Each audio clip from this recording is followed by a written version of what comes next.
A foolish consistency is the hobgoblin of little minds, adored by little statesmen and philosophers and divines. If a man does not keep pace with his companions, perhaps it is because he hears a different drummer. A different drummer. And now, coming to you from dead center on your dial, welcome to Risk Parity Radio, where we explore alternatives in asset allocations for the do-it-yourself investor. Broadcasting to you now from the comfort of his easy chair, here is your host, Frank Vasquez. Thank you, Mary, and welcome to Risk Parity Radio. If you are new here and wonder what we are talking about, you may wish to go back and listen to some of the foundational episodes for this program. Yeah, baby, yeah! And the basic foundational episodes are episodes 1, 3, 5, 7, and 9. Some of our listeners, including Karen and Chris, have identified additional episodes that you may consider foundational. And those are episodes 12, 14, 16, 19, 21, 56, 82, and 184. And you probably should check those out too, because we have the finest podcast audience available. Top drawer. Really top drawer. Along with a host named after a hot dog. Lighten up, Francis. But now onward to episode 437. Today on Risk Parity Radio, we're just going to do what we do best here, which is attend to your emails. Ha-ha, you fool! You fell victim to one of the classic blunders. And so without further ado...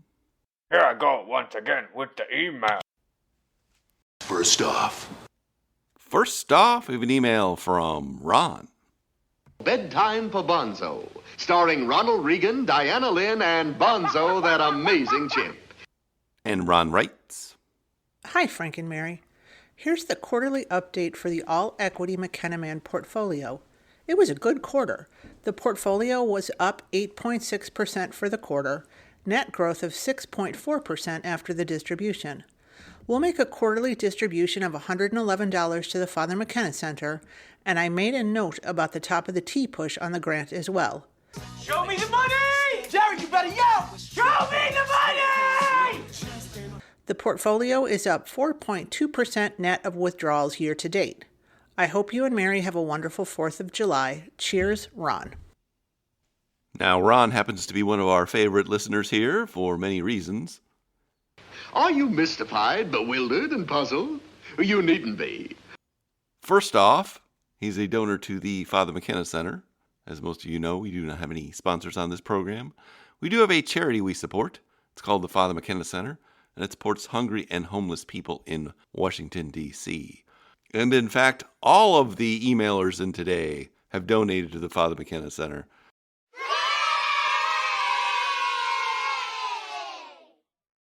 And I want to thank you all for doing that. That is why you move to the front of the line. That's the prize you get here. Inconceivable!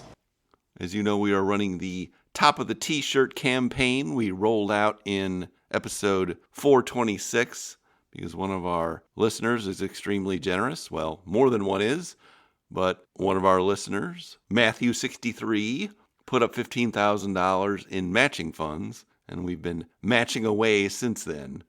And we'll continue to do that through this month, I believe. Now, Ron has chose a particularly creative way to donate to the Father McKenna Center. He has created a portfolio that we described in episode 399, if you want to go back and listen to that.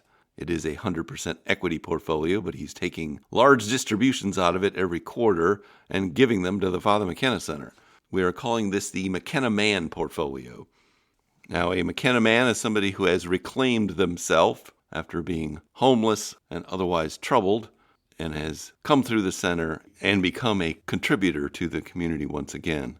One of our most famous McKenna men, Cortez, is retiring this year after working a long time at the center, over 10 years.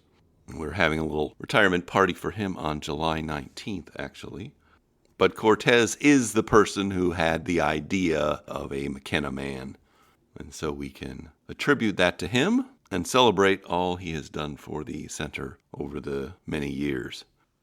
I should mention there are two ways to give to the Father McKenna Center.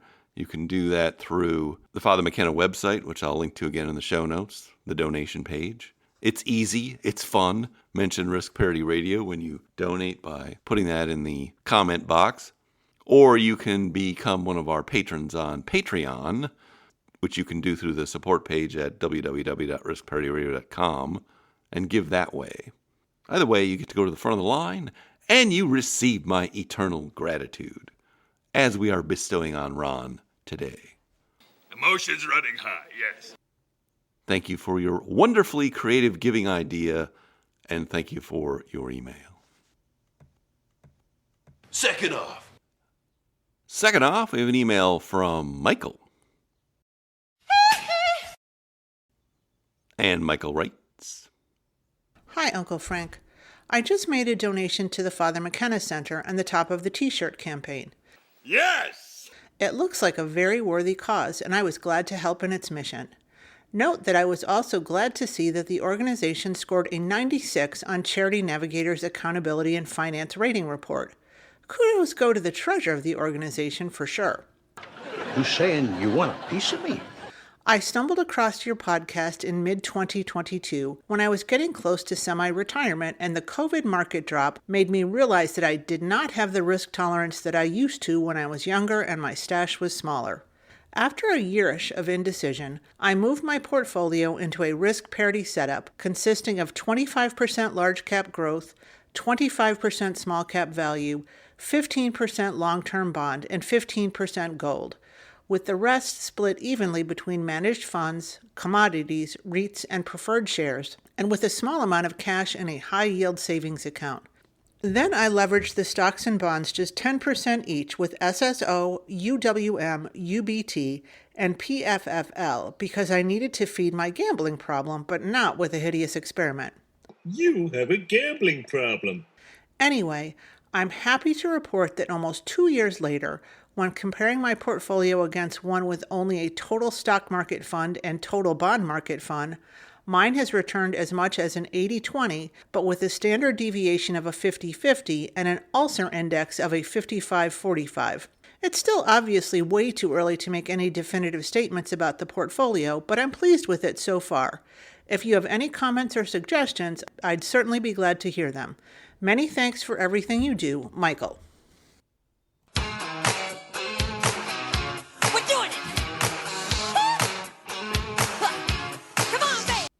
Well, thank you for being a donor to the Father McKenna Center, Michael. the best, Jerry, the best. As Michael has observed, we are a very efficient charity because we do not pay for space and we do not pay for most of our labor, which is provided by volunteers. And so, yes, if you go to the Charity Navigators Accountability and Finance Ratings, you'll see we are at 96 out of 100. I actually think that should be 100 out of 100 because the only thing we had been missing is the update of our tax returns, our 990s, which we also post on the website so anybody can have a look at those for our official reporting. But as the treasurer and member of the audit committee, I have made sure that we are duly putting those up on the website if you ever want to look at them. But yes, we are very efficient and very effective, which I am sure my audience of finance nerds appreciates. Nerds! Nerds? Nerds. Nerds! What is a nerd? And it's very heartening for me to hear that you've been able to take what you learned here and implement it in your own way. And that's honestly what I really like to see, is not so much that you adopt a sample portfolio wholesale, but take it and modify it for your own purposes, and you get to own it, and you are applying that adage of Bruce Lee, which is to take what is useful, discard what is useless, and add something uniquely your own. I'm not sure I would have added these leveraged funds, but I can't fault you there. Well, you have a gambling problem. I did run a little version of your portfolio without any leverage in it. In Testfolio, it looked very functional and very useful, and I will link to that in the show notes just if anybody wants to check that out. I don't really have any comments other than make sure you keep your gambling problems under wraps, or at least small enough that they will not really disturb you if we have a really bad downturn. You can't handle the gambling problem. But I don't think a small bump is going to cause you too many troubles. Stay in formation. Target's just ahead. Target should be clear if you're going low enough. You'll have to decide. You'll have to decide. You'll have to decide. I will be interested to see how things turn out in the next few years. But I'm glad to have been of service. Thank you for your donations. And thank you for your email. Just stop dogging me around.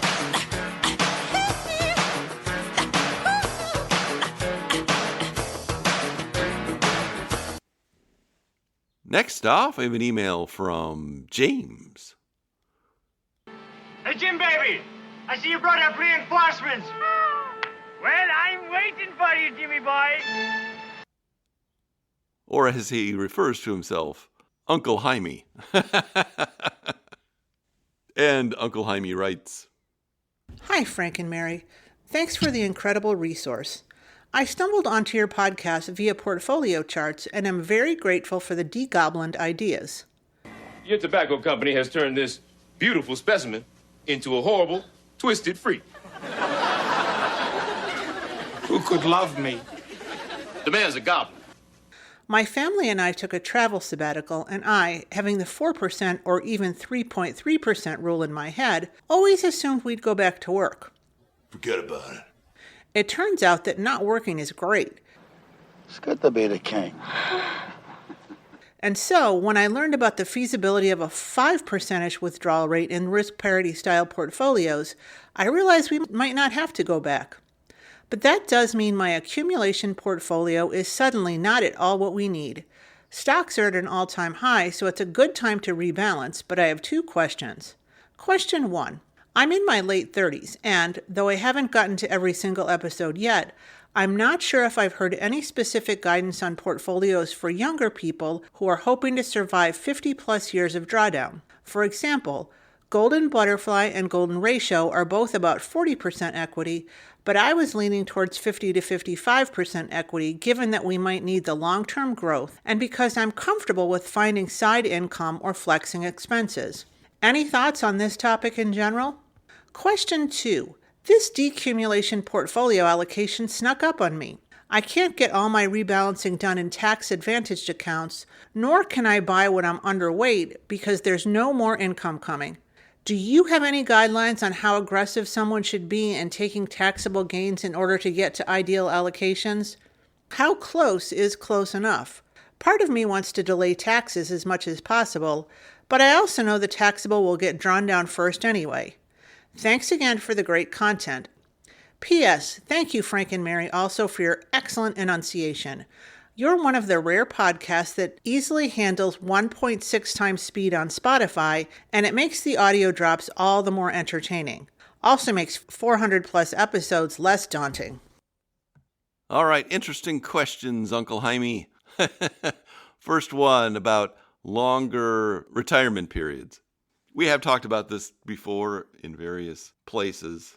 Where this frequently comes up is when you have somebody who looks at 4% rule calculations or safe withdrawal rate calculations and sees they are set up for 30 years and often makes the erroneous assumption that anything more than 30 years is not described or covered by the math of this, or that is something completely different. I like to say there's a lot of fear-mongering about portfolios turning into a pumpkin after 30 years. Human sacrifice, dogs and cats living together, mass hysteria. But that's not how the math works at all. That's not how it works. That's not how any of this works. So, first of all, you can test these portfolios at Portfolio Visualizer or at portfolio charts on the safe withdrawal rate calculator and go out 40, 45, 50 years. What you'll see there, and what you'll see in any kind of safe withdrawal rate calculation, is that the withdrawal rate tends to flatten out over time. It does not continue to go down at a steep level and, in fact, comes out to a flattish level. This is described at portfolio charts as a long-term withdrawal rate. Another way of describing it is a perpetual withdrawal rate, but that is really even more conservative in that it's trying to come up with the rate at which you would not lose money in the portfolio for any significant time at all. Anyway, what you learn from this, from the work of Bill Bengen and others, that for most portfolios, if you take the 30-year safe withdrawal rate, that is an inflation-adjusted situation where you are increasing the withdrawals for inflation every year, CPI inflation, not personal inflation.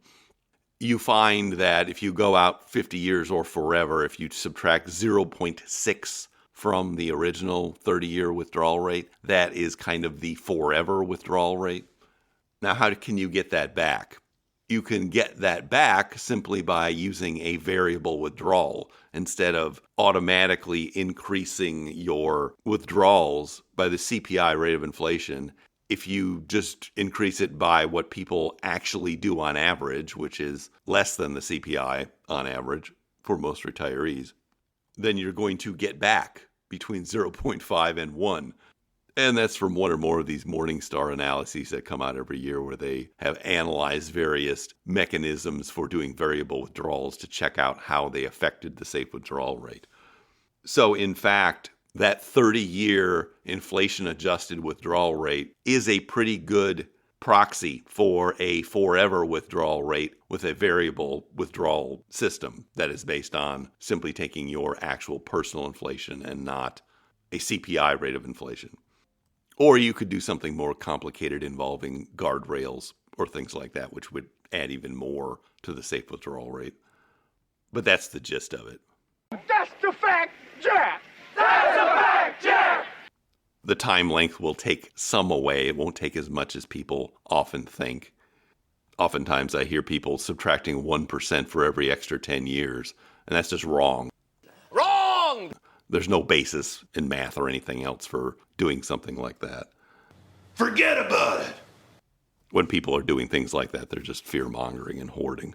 Rivers and seas boiling. 40 years of darkness, earthquakes, volcanoes. The dead rising from the grave. Or perhaps protecting their AUM fees, if it's coming from a financial advisor. My straw reaches across the room and starts to drink your milkshake. I drink your milkshake. I drink it up.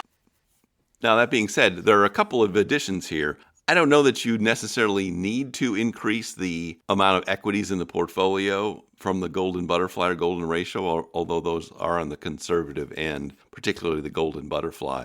But as Bill Bengen has found and many others have found, you are going to be in that sweet spot anywhere between about 40 and 75% or somewhere around there. So if you want to increase the equity allocations from those sample portfolios, you should feel free to go ahead and do that. And in fact, I would be happy to see you do things like that.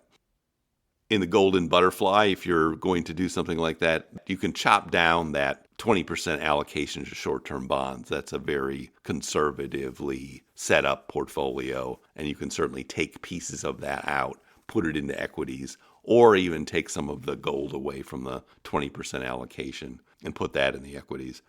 The golden ratio is actually set up to allow people to do things like this because you start with 42% in equities, but you have those two smaller allocations, the 10 and the 6, which could also be put into equities if you don't want to hold any cash or you don't want to hold another alternative.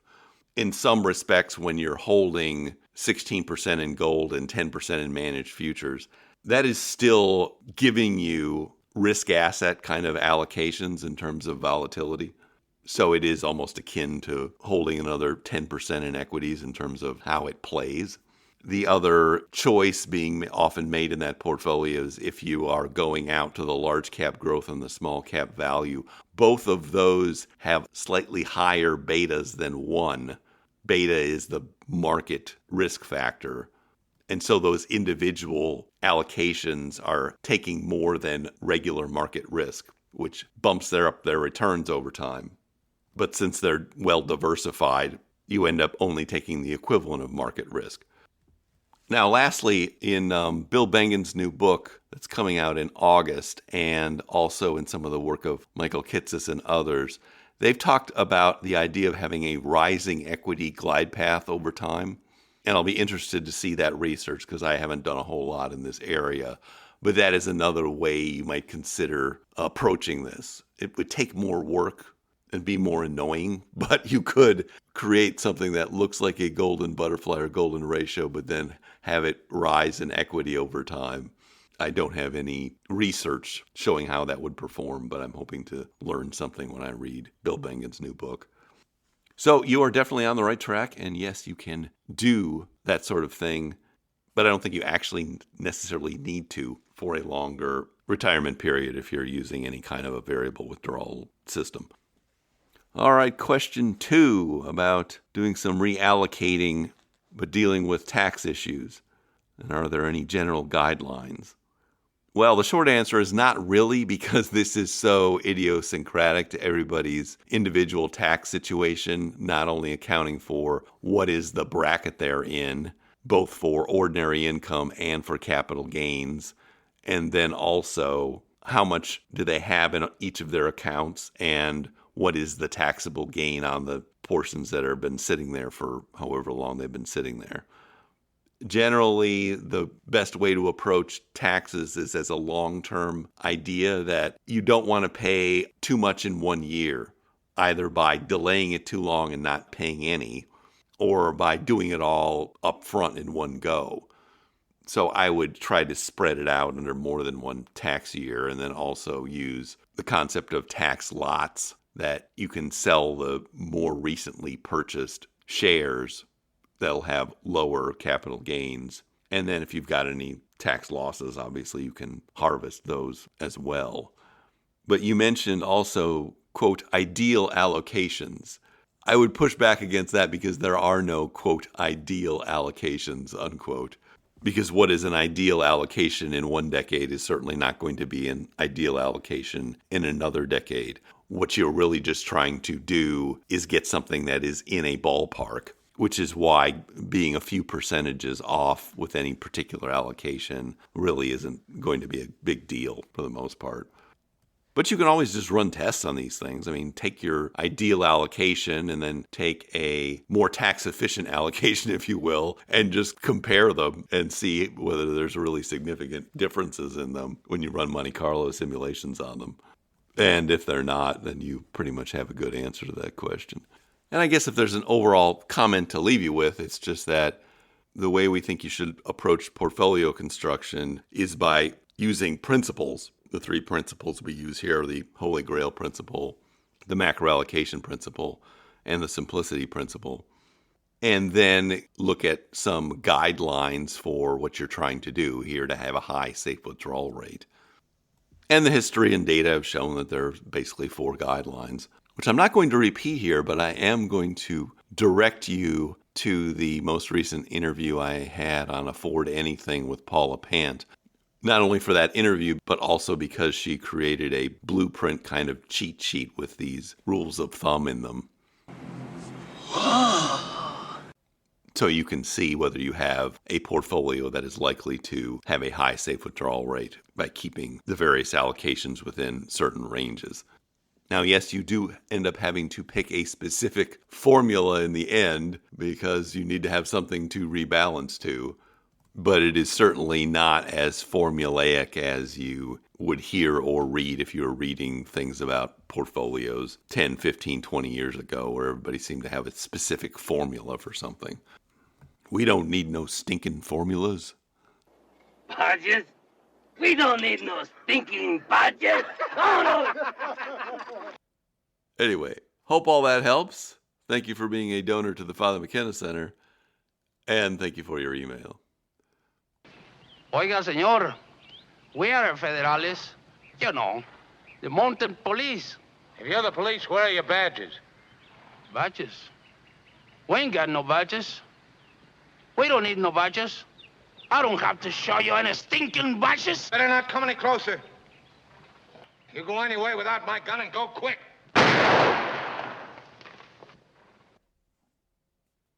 Last off, we have an email from Claire. She came from planet Claire. I know she came from there. And Claire writes, Dear Frank, I've made a donation to your campaign today. No question for you, but just wanted to let you know how much I appreciate you. I've been listening for a while, and recently also heard you on Paula Pant's show and the Stacking Benjamin show. You seem like a great guy to get a beer with. Give us a bottle of your finest champagne, 5 shrimp cocktails, and some bread for my brother. We have a Dom Perignon 71 at $120. That'll be fine, pal. Problem at this table. Please, I appreciate if you just step outside. Wrong glass, sir.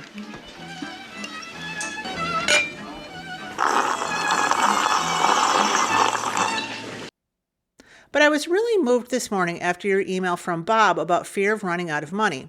I've been semi-retired for almost 2 years now, age 56. I left my very high-pressure nonprofit job, and I'm now just taking short consulting or gig-type work when it fits my schedule and appeals to me. So I guess I'm more work optional than retired. Oh, behave. Yeah. I moved to a risk parity portfolio right before retiring, and I'm lucky that my timing worked out since I did it so late. I didn't find you till then. My life is so much better and richer than it used to be. I'm spending a lot of time with my friends and my 5-year-old grandson, as well as traveling with my husband. You're so right. Don't worry about running out of money. Worry about running out of time. Thanks for all you do. I hope many folks listen to today's podcast and take your words to heart. Claire. Well, thank you so much for your kind words, Claire, and your donation. I think what often does get lost in popular personal finance is the overall purpose of going through these exercises and learning this material and organizing your assets in a particular way. Because most popular personal finance books and materials are directed at people who are just starting out or somewhere in the middle of their journey trying to figure out how to accumulate wealth. And there is an implicit assumption in there that the more wealth you have, the better off you are. And so it's a goal unto itself. Money, money, money must be funny in the rich man's world.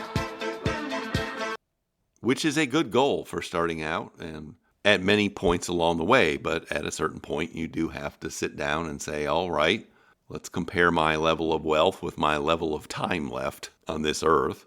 Because once you've won the accumulation game, you're supposed to stop playing and start playing other games in life. Ones that maximize your well-being and your relationships for the time you have left. Because we know from Bronnie Ware's 5 Regrets of the Dying, nobody wishes they would have spent more time at the office or accumulated 10% more than they actually accumulated. Time is money, boy. What they regret is poverty in relationships and not having a chance to have expressed themselves in more personal ways. Either just being able to say what they thought without fearing reprisal from some group or some employer or something, or just being able to pursue creative outlets and make them feel happy, whether that's painting or skiing or biking or cooking or any other activities that people often find joy in. But you can't really maximize that until you sit down and figure out how much is enough wealth or enough money for you. Because if there's no limit to that answer, then there's probably a lot of limits on your actual ability to pursue well-being through relationships and other activities that are likely to cost money and make you poorer as opposed to make you money. All we need to do is get your confidence back, so you can make me more money. And for most people, trying to monetize everything in their life isn't a very satisfactory solution either. Then you're just going from a hoarder culture to a hustle culture. I don't care about the children. I just care about their parents' money. Which can also have its own drawbacks and limitations. But it really sounds like you got the memo and that you're really enjoying life, and I'm very happy for you. Mary is too. And I'll go ahead and make sure you get another copy of that memo. Okay? And rest assured that you're not only doing the right thing by you and your family, But you are also setting a good example, because we do need more good examples of people who have stopped playing accumulation games and are really trying to live their best lives in the time they have remaining. And if you are listening to this and have your own Claire story, I'd love to hear about it. Top drawer. Really top drawer. So thank you for your donation, thank you for your inspiration, and thank you for your email. How much for the little girl? The women. How much for the women? What? Your women. I want to buy your women, the little girl, your daughters. Sell them to me. Sell me your children. Maitre d'. Maitre d'. But now I see our signal is beginning to fade. Just one announcement. There'll be no podcast this weekend. Not gonna do it. Wouldn't be prudent at this juncture. I'm off to New York to goof around with some old friends. Camelot! We're knights of the round table. We dance whenever we're able. We do routines and all the scenes with footwork impeccable. We dine well here in Camelot. We eat ham and jam and spam a lot.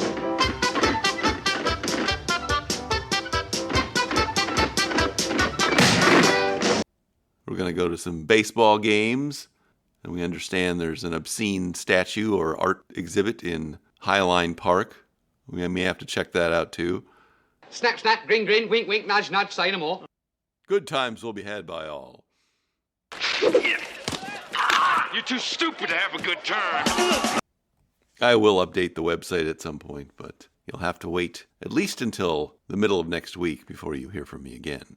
In the meantime, if you have comments or questions for me, please send them to frank@riskparityradio.com. That email is frank@riskparityradio.com.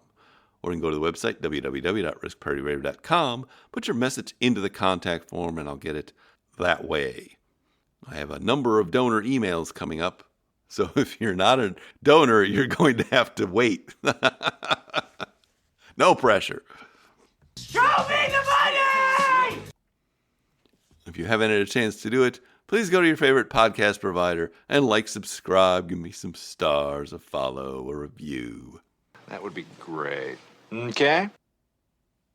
Thank you once again for tuning in. This is Frank Vasquez with Risk Parity Radio, signing off.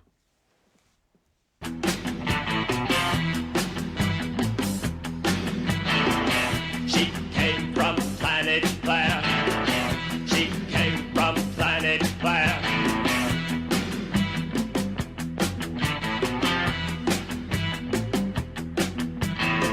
She came from planet Claire.